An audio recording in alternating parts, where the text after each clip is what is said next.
This is Beyond the Resume, the podcast that brings you the stories, advice, and insights behind some of the most successful people in real estate.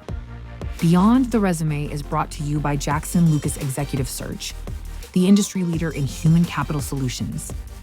Here is Chris Papa and Lisa Flicker. All right, Andrea Osgood, thanks for coming on the podcast. Thanks, Chris. Good to see you again. I just saw you at ULI. Yeah, good to see you too. Great to see you there. You're on a great panel. Thank you. And you are the Chief of Real Estate Development and Executive Vice President at Eden Housing, which I don't know if everyone in the country that knows Eden Housing. I mean, I'm in Northern California. It is a huge housing development firm in California. Can you tell everyone about Eden Housing, please? Sure. We got our start in 1968. A group of volunteers who actually used to meet at the local IHOP and do all of our business. Oh, really? Probably at the booth table. Got their start in 1968, built a couple of Habitat for Humanity style homes in Oakland, actually, and then moved on from there and built our first large multifamily development in Hayward, which is a senior rental community financed with HUD funding. And we still own that today. And after that sort of auspicious start, we are now statewide. We have 3 offices, our main one in Hayward, which is our sort of hometown, but we also have a regional office in San Diego and then also one in Sacramento. And after our roughly 57 years of existence, we have developed over 160 projects, developments, 13,000 units, all of those affordable to families, seniors, and other special needs communities. In addition to the work that I do on my team on the real estate development side, we also have our own property management and resident services companies that take care and steward those assets that we complete into the future so that they're affordable for many, many years to come. That's awesome. And I'm sure there's people listening from other states saying, how do you get a deal done in California? I'm in New York. Sure. I'm saying that. Yeah, I think it's similar to other parts of the U.S., though our costs are pretty high, unfortunately, in California, starting with land, but also our hard costs. But we put together deals primarily with 3 basic kinds of funding. So the first and really most important tranche of funding that we've been using since it was created in 1986, we were the first developer really to use tax credits in California.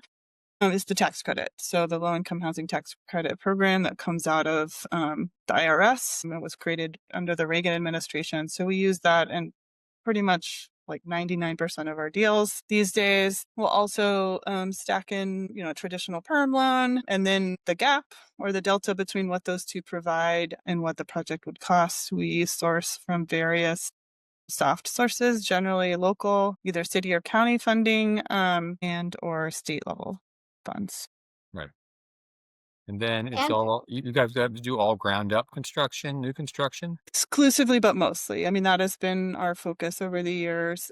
After redevelopment agencies were eliminated, we did explore and bought a few buildings. So doing kind of acquisition preservation work.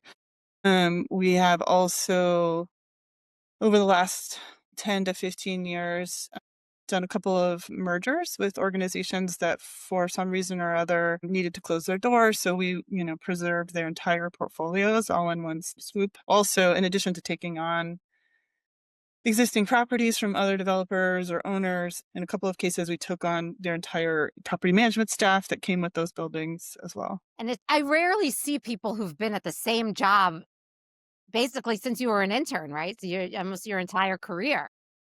Not an intern exactly, but yes, I came here right out of grad school and I had interned for a similar type organization down in Southern California, but I wasn't an intern here. But yes, I started as what we call a project developer. Almost everyone else calls them project managers, but yes, it's just been a really great place. And for me, it's a nice blend of kind of the nonprofit mission-driven part of this work, but also the business side too. You got to put together deals that work and work with different partners. So I've just really enjoyed the work and what we do and seeing the tangible nature of it over time. And I've also gotten to grow with the organization and have increasing responsibility over those 17 years. So yes. Lisa, an interesting fact, you could be the first guest we've had. I'm doing this over 5 years.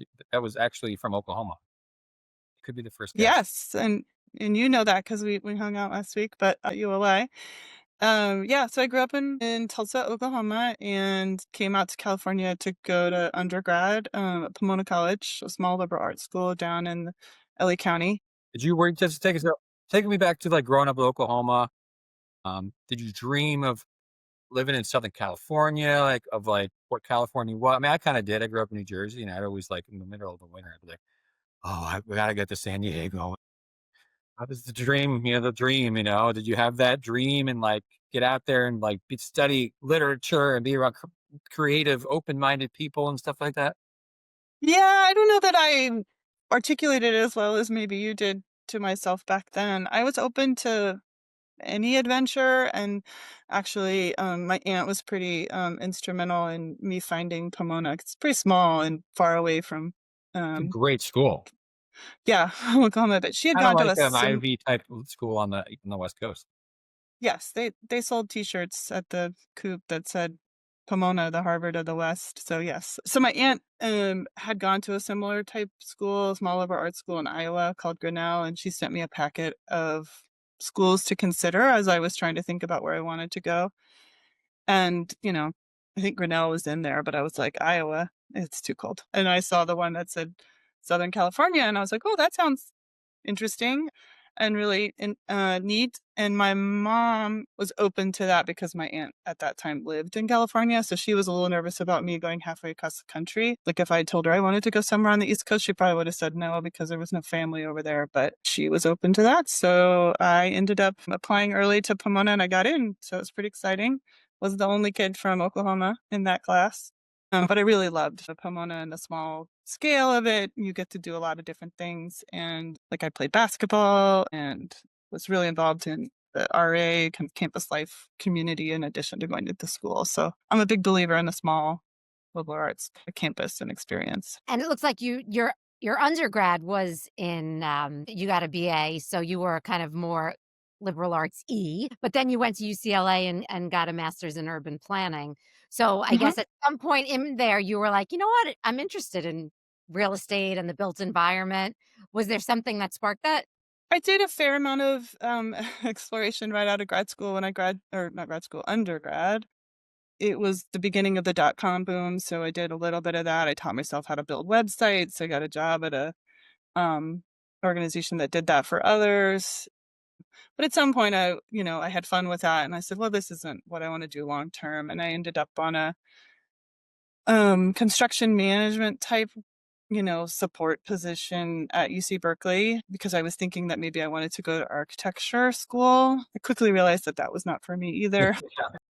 But I think through that process realized like what urban planning was and was really intrigued. And so, I applied and got in. And I think what I love about urban planning as a focus and a master's is it's like it feels to me more like a master's in liberal arts because there's so many influences and factors that really impact the urban environment and you have to be able to juggle all of those. I think that's the other thing that's kept me in this industry and job for a long time is that every day is different and you still have to use all of these different school skills. So you might need to one day like run a pro forma. So you need to have those like high level analytical skills, but the next day you might have to navigate entitlements pathway and all of the politics and community work that comes with that. And then, the next day you're negotiating legal documents and agreements. So it's just been a really great way to kind of lean into a lot of different skills and continue to have that overarching strength, which is like liberal arts, because you have to be able to kind of juggle all these different things at once. Did you find though, like the housing world, like nonprofit? Like I wish, like looking back, like I mean, there seems to be a lot of young people with a passion to help and do things, but not just like volunteer or be a social service person. Like growing up, I thought, oh, how do I help people? I could be like a teacher, a social service person. I didn't know like I could actually build things and provide housing and work in like kind of like a more of a finance business type role? Yeah. Like when you just saw that, were you like, oh snap, this is like kind of where I belong? 100%. I did have that first moment, the first NPH conference that I went to after I landed at Eden. I was like, this is my tribe. But even before then, how did I find that? I think I was really lucky. And I think the industry needs to do a better job of reaching out to young people. And I think we are now. We have a couple of different programs, I mean, you're on the particularly for. podcast. This is what the podcast is meant for. There you go. There's that. So thank you, Chris, for playing your role there. But also, there's a couple of internship type programs, really specifically reaching out to young people, especially ones that might not otherwise know about this. So there's Project Destined. NPH has a program called the BAYHIP. I'll have to get back to you on what that stands for, but there's a lot effort on the industry to really get out and educate people about this as a career path. So I think that's great. I was lucky enough when I was at UCLA, I got an internship with an organization which is now called Abode Communities, but at the time was called the no, there's two different abodes in California. That's two different The one abodes. in Southern California used to be the LACDC, the Los Angeles Community Design Center. So great nonprofit focused in LA area. So that really was my springboard into this work. And so when it came time to move back up from LA area to the Bay Area, I looked for similar organizations like Eden, and I've been here ever since. So what do you do? I mean, I know no day's the same, but what do you do day in and day out? Well, now I'm the chief of real estate.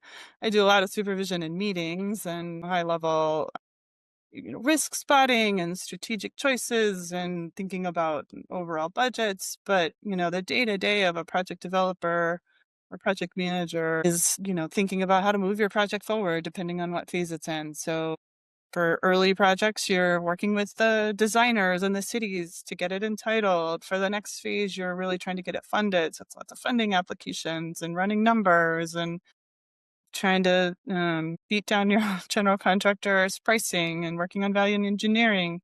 And then you move to a closing where you get all of your lender and equity partners interests and things that they want to check off their list. You get those to them and you sort of orchestrate and herd all of the cats to construction closing.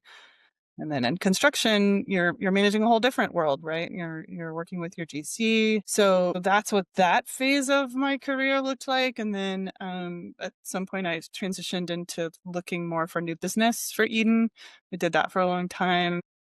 And really thinking about how you find new deals, how you structure them, competing for them in RFPs and How do you find new deals? similar. How are you finding new deals? Or did Yeah, I would say that there are three main ways that we source deals. One is just responding to cities and counties who have a vision for affordable housing and like generally the land or the money to help that move forward. And so that's generally responding to an RFP or an RFQ, so a request for proposals or a request for qualifications. The second area that Eden does a ton of work in and has over the years is partnering with market rate developers who have to provide a certain amount of affordable as part of their project.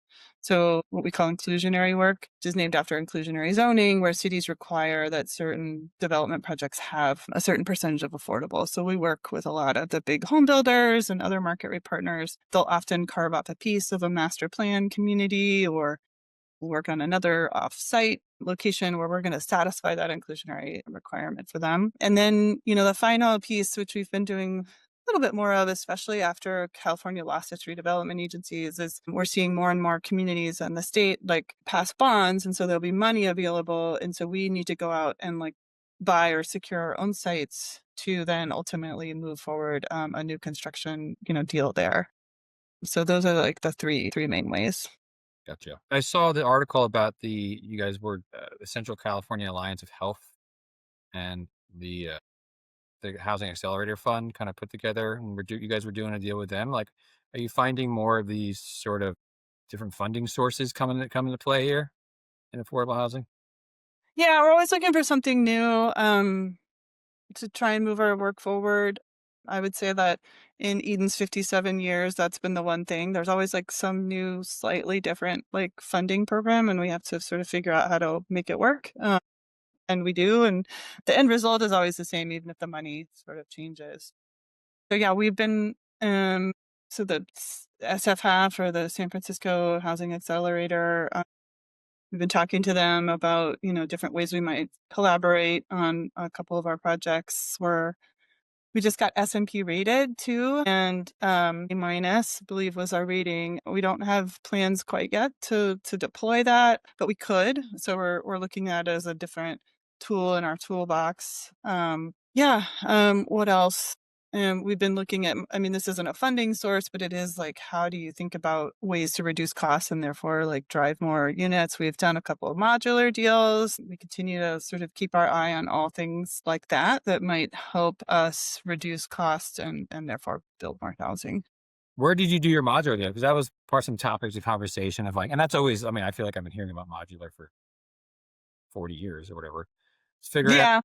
Yeah. I was just watching a show about World War II, and they had the Levittown. Do you know what I mean? Like Levittown was essentially modular. They shipped it was before World War II. Like they shipped on a train or whatever. Like, no, it was Sears catalog. You could order houses on Sears catalog in like 1919, and they would Wow. ship it together on a train, everything, and they drop it right here, and you'd hire someone to put it together, and then you put it together. Like, so it's been happening. Like, where have you used it? Sure. And you can order on Amazon now too. Really? So yeah, you I can order saw a that. kit. I was wondering what the zoning requirements are if you want to put like something like that in your backyard or something. I'm sure there are lots of rules, and I'm sure it's state by state, but Yeah, well, this is a side road here into policy, but California did pass statewide what they call ADU, or accessory dwelling unit law, to make it a set of consistent standards across the state, because different individual jurisdictions were making it harder and all of that. So in We're California, encouraging it out here. yes, that's great. 100%. So our first modular deal we did with Factory OS in Vallejo. So actually the city of Vallejo had a piece of dirt. So back to how we source deals, where they put out an RFP and they said they wanted to do permanent supportive housing on this site that they owned. And at the time I was doing new business for Eden, and I thought, oh, well, that's just across the way from the Factory OS factory, which by the way is in an old shipbuilding facility on Mare Island. Beautiful building. And so that was what we pitched to the city. We said, hey, we'll build 100% permanent supportive housing development like you've requested. And we're going to do that in partnership with Factory OS. And they were very excited because obviously it's like a triple win for them. They get the affordable housing. They get to serve low income people and get people off the streets. There's investment in their community, but also we're using the factory that's also based in their town, that's employing local folks and creating tax revenue for the city. So we won that proposal and built that building probably 2 or 3 years ago now. Gosh, maybe 2. So our first successful modular execution went much faster. That's the beauty of modular. It can go a lot faster. I think the industry, which, Chris, we talked about at ULI, and we're still trying to figure out like how we get the full savings of that. And it's still nascent. And I think there's still a lot of ways to improve and deliver more savings. But yes, so we've done that one. And we're also in partnership with the Pacific companies on a deal in Hayward, where we're using Autovol, which is a modular manufacturer, volumetric, and based out of Idaho. Oh, all right. So I visited. So we'll keep. I visited Boxable. I visited Boxable. Have you heard of Boxable in Las Vegas? They had a huge effect. Yeah, there's a lot out there, and I think it's a little bit the wild, wild west of the modular sort of industry coming to fruition. For me, I think we still need a lot more standardization and being able to, as a developer, being able to say, okay, I want to build this modular, but I want to have choices when it's time to actually like pull the trigger. And right now you kind of have to like decide you're going to do modular and draw your drawings all around that one factory. Because, back to your Sears example, and I wonder if the industry might move this way, that came flat packed, sort of like a IKEA couch or whatever, or more. And then it gets put together. And I do wonder if there's a way to like think about more of a flat pack type. And there's panelization, et cetera, but something that's standard. And I could go to factory A or factory B or factory C and still have a modular development. Because it's hard. The factories need to make sure that they have a consistent pipeline of projects. But as a developer or owner, you want to also feel like you have flexibility, because if you go to especially in our world, we don't know when we're really going to be able to start construction, because so much of it depends on competitive applications for funding and tax credits. But when we're ready to go, we really want to be able to go, and we don't want to hear from our modular developer factory, you got to wait. You're back here in line. So Right. And yeah. I imagine that if you work with different developers, the different modular companies, manufacturers, they don't connect. Things don't connect from one product to another. So it's kind of like finally Apple's got one charger that apparently is going to be forever. Mhm. They feel like that's an interesting comment. Yeah, 100%. And I used to get up on panels and and give an analogy of like it's VHS versus Betamax, but I've had to upgrade my analogy for the modern era. And so that's a good one, the Apple iPhone, but I've been leaning more towards like the Tesla charger versus everybody else's charger for their car. Yeah, it would be great if there was more consistency, but obviously car charger is one part and super complicated on all the connections you need for a unit, but Maybe you could charge a unit with a Tesla charger. Maybe not. So I'm in San Mateo County. I live in San Mateo. It says you're the board chair of the Housing Leadership Council in San Mateo County. I was, that may be an What does old. that do? What do you do? What is it? I didn't even know there was a Housing Leadership Yeah, Council.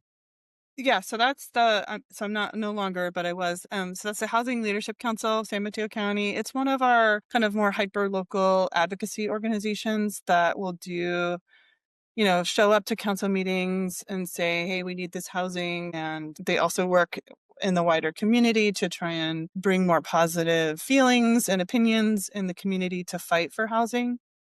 Just because every individual conversation or like application for housing is often met with, resistance from the local community. And so HLC and there's others in other locations would really try and create an environment of support so that more people would say yes to approving that housing. They also work really hard to like work with the decision makers to create funding sources. So when I was on the board, we worked really hard on getting Measure K passed, which is a 35-year tax that they apportion a large part of that to help pay for affordable housing over time. Awesome. Were you involved with the Cherry Street Commons? Yeah. And so that's under construction now. It's in San Carlos. Wow. It's a partner. 3 blocks away from where I live, right here. Great. Blocks away. Yeah. I walk by it almost every day. Great. Yeah, no, that's a really cute little project that we're doing. It is. It's like less than 40 units, but still it takes all types. And we're Was doing there a lot that of with pushback in San Carlos? Maybe that one. No, I think the city was really great. They wanted that project to move forward. Where it's half on land that they owned, and then half. It was an older, I think 6 to 12 units that it HIP was a nasty owned. building and a nasty parking lot that was in the middle Yeah. of downtown that this guy, like, I don't know why it was there. I'm so happy you guys are building something there. Yeah. So it took a long time to assemble the final piece of that. That was really the delay on that one. But yeah. So Well, thank you. yeah. But you mentioned Oklahoma earlier. So I did transition off the HLC board and a couple others, but I'm really excited to now be on a board of the Tulsa Housing Impact Fund. And we're having our first in-person meeting next week. So it's sort of like full circle for like my both personal and professional career. Also a little bit sad because I think the housing crisis used to be sort of limited to the coasts, and we're really seeing that housing is becoming a top of mind issue everywhere, including the middle of the country. But yeah, so I'm going to be on that board be on that board soon. And That's awesome. they're really trying to bring together kind of a public-private partnership. The city passed a tax that's going to create like $40 million of revenue, and they're going to combine that with some foundation, private philanthropy, CDFI, and banking funds to really try and kickstart more affordable housing development in my hometown. So I'm very excited about I wish that. my hometown invited me on a board like that. Yeah. That's such an honor. I would love that. Yeah. Maybe one day, Chris. Maybe you come Lisa will back. be in the Chiefs Head Bay Exactly. funds to redevelop East Brooklyn. I'm in. I'm totally in. So, Andrea, if somebody's a student and they're listening and they're interested in this, what do you think a good major is? What do you think a good course of study is? How would you kind of advise young Andrea who might have wanted to do this? Yeah, I mean, I think the most important thing is to have an interest in the work, understand that it's an option, but you need to have a couple of skills, right? You need to not be afraid to run numbers and understand how Excel works and how a Performa works. So kind of have that analytics side.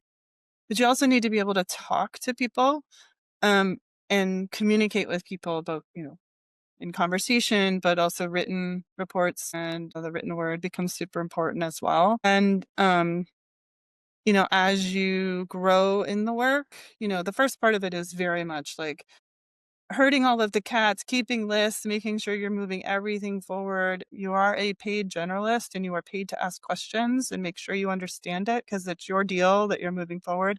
But you're working with all these amazing professionals and experts in their like individual slice of your project. So you really always have to understand the bigger narrative and be able to ask the right questions to make sure that there's no roadblocks that you're seeing or something that's going to come up. And I would say the way that you advance in this work is being able to think forward and see things, risks and roadblocks that might come up. So in the end of the day, I think real estate development is a lot about risk management and risks, but really risk spotting. So certainly there's the ability to manage the risk once it's here and in front of you and getting through that. But really over time, being able to see that ahead of you and adjusting and moving your project in a way that you won't hit that risk is super important. But yes, but more specifically, that was sort of general, but more specifically, that if you really want to do this work, there are very few organizations or schools that have like specific programs in affordable housing development, but there will often be classes more for real estate in general, which you could take, but there's also often a Bank of America Affordable Housing Challenge. There are those kinds of things that you can plug into and learn a lot and get some experience in that challenge environment that, frankly, I love to see when people apply that even though there's no class you can take, you participated in something like that, or you got as close as you could um, to the skills and experience that you'll need in this work. Well, Andrea, I imagine it sounds like building affordable housing in California is high pressure, high risk, high reward. You gotta be sharp, your skills. It's also very good preparation for you sitting down on the hot seat, which you just did. Welcome.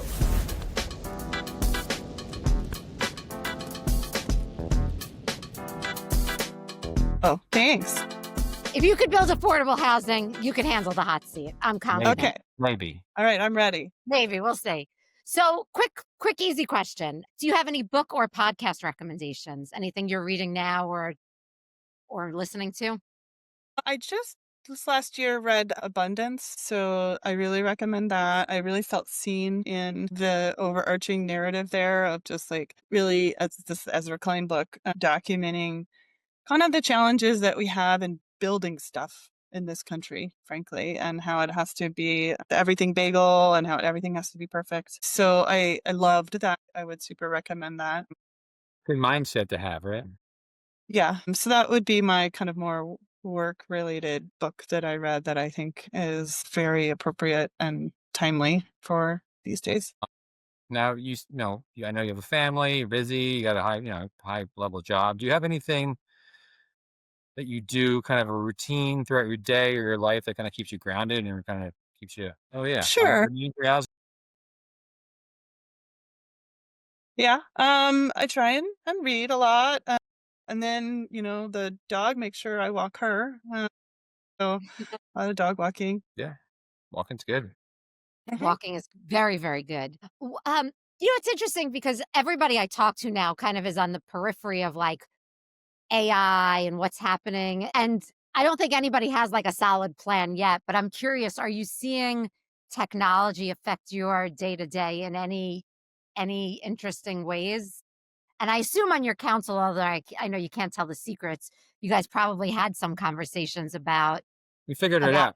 We your figured kid. it I'd out. love to hear the insights that you can share? Yeah, I mean, I'm happy to share. I mean, at Eden, we're trying to lean more into AI, particularly as it's helpful for us on like the what I would call the knowledge management. So when I did new business for Eden, the amount of time that I spent just like tracking down what we built before, um, where was it, like how many units, all that stuff. I created my own little database. So we're trying to like move away from that, get it all in one place so that we can use AI to allow staff to just ask questions of the data, right? And we call it Ask Eden. So we're trying to lean into that. I love that. I like that. Yeah. And for me, I think the other thing that I struggled with and loved at the same time when I was an early project developer is that, this work of real estate development, there is no handbook really. And you have to be the kind of person that's okay with that, and willing to kind of just like figure it out yourself. You have to be okay with just sort of like you don't really know everything, but you're trying to figure it out and you're going to figure it out. So entrepreneurial and okay with that kind of uncertainty. I often liken project management to surfing, where you have to be enough in control that you can kind of get on your board and point at the right direction, but you should have no delusions that you control the ocean, right? So anyway, okay. So all of that said, I've said before that we don't have a handbook for this. However, now that my team has gotten so big, because when I started at Eden, there were like 6 of us in the development department, and now there's 34. And so we created a manual for my team, and it's really self-sourced.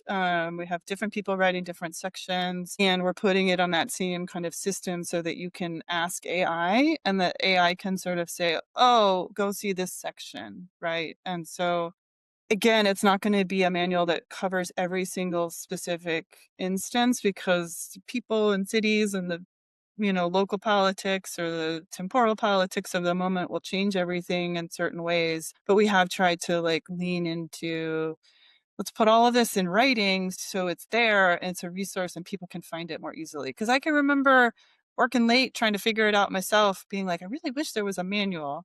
Right. And I I'm will sure people still, have done this before. Why can't I follow their instructions somewhere? right. And it's easy when it's 6 people and you can just sort of shout over the cubicle wall. But also, by the way, COVID, nobody's in the office all the time anymore. So like shouting over the cubicle wall is less of an option. So we're leaning into that. You could do But I it, think but you're, nobody's gonna answer. yeah. Yeah. But I have more and more gray hair these days. And it's so funny because I started my career just teaching myself how to build websites. And that was the new fun thing at the time. And now it's AI. And sort of thought of myself as a techie, but I'm less of one now. But I am trying to use it more and more, and just things that I would have done that took me a little bit of time, just asking, various AI bots to do or to assemble data. I think the data part could be really helpful and fascinating. But also, you have to keep an eye on it because it'll just make stuff up. So really trying to keep Yeah, and a also like balanced approach. yeah, you got to have oversight, right? You need oversight. Yeah, You got to know how to do it. yeah, I always say it's the best intern I've ever had, right? It can like organize, but you can't. If you just go out with whatever it puts, you could get yourself in a lot of trouble. yeah. So I think creating that closed system of like, I'm asking you a question about this data that we've put here feels more comfortable than, when you unleash it into the greater world. Because I think I see it making stuff up more in that instance. Well, one day it'll be in control of us and it'll be overseeing us.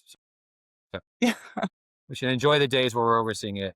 Uh, what you mentioned your aunt as someone that helped you in your life, and it's awesome to find. I think everyone kind of has these people, kind of like angels type, to come in and expose them to like, hey, why don't you try this? Are there any other mentors you'd like to give a shout out that's kind of helped you through your career? Sure. I used to have a list of 5 to 6, so I can go over them really quickly. So I'll start with Natalie Gubb, who unfortunately is no longer with us. She was an attorney at Gubb and Barchet, named after her. Who was really one of the groundbreaking lawyers that figured out the tax credit here, and just really a great mentor. She was my attorney on my first couple of deals at Eden and just taught me a ton and always had the time, even though like she had been doing it for whatever, 20, 30 years by the time she met me. So I super appreciate her. taking the time with me, but also just really the wider industry to figure all of this out. And I think she was also a fierce advocate for nonprofits. And Chris just kind of came up in our ULI conversation, like, why are there so many really strong nonprofits in the Bay Area? And I don't know, but part of my theory is Natalie Gubb. Alice Talcott was my financial consultant from CEI. She's still around, has retired, but is doing consulting. Learned a ton from her. Pete Mugnani is a construction manager that we've used forever at Eden. So whenever I have questions about like how these bricks and sticks actually come together and how we can navigate through a partnership or, whatever we're facing with a general contractor, he's always been amazing. Andrea Papanastasio was my first boss at Eden. So she was the director when I joined, and I can remember standing behind her desk, just like watching her whiz through Excel spreadsheets. The only tricky part about that, Lisa, was her name was Andrea, mine was Andrea, and people got confused. But She had a anyway, great last name so too. yeah. And then, of course, Linda Andolini, the CEO of Eden, the entire time I've been there, just such a fierce advocate of affordable housing, and really mentor and to me, and giving me lots of opportunities. And the other thing that I think we also talked about was there's a lot of really strong female leaders in affordable housing, but particularly here in the Bay Area. And Linda and other people in her cohort are a big part of that. And it was really, I think, inspiring for me. And also just when I got my start, like looking around and seeing women in leadership, I was like, okay, yeah, I can do this. It's not always the case, I think, when you go outside the ring of affordable housing and real estate business. There are less women doing this, but I have definitely benefited from all of that. Yeah, I mean, it was awesome. Like, just our council is like a lot of the panels were women, which is great. All women panels. Yeah, it was pretty cool. Your panel, yeah, a lot of them were. That's There was the one time I was like, man, I got to find some guys to go on these panels. Yeah. Well, Andrea, it was great. It's been great getting to know you the last couple of years, and great, get to know you even more coming on the podcast. So thanks so much. Yeah, thank you. It was great. Thank you for listening to Beyond the Resume, a Jackson Lucas podcast where we take a deep dive into the career journeys of some of the top minds in real estate and equip you with the knowledge to move forward in your path towards the success you've envisioned. Make sure to like, share, and subscribe to Beyond the Resume. We're grateful for your support. All episodes of Beyond the Resume are brought to you by Jackson Lucas, building inclusive and diverse businesses through talent acquisition. Visit us at jacksonlucas.com.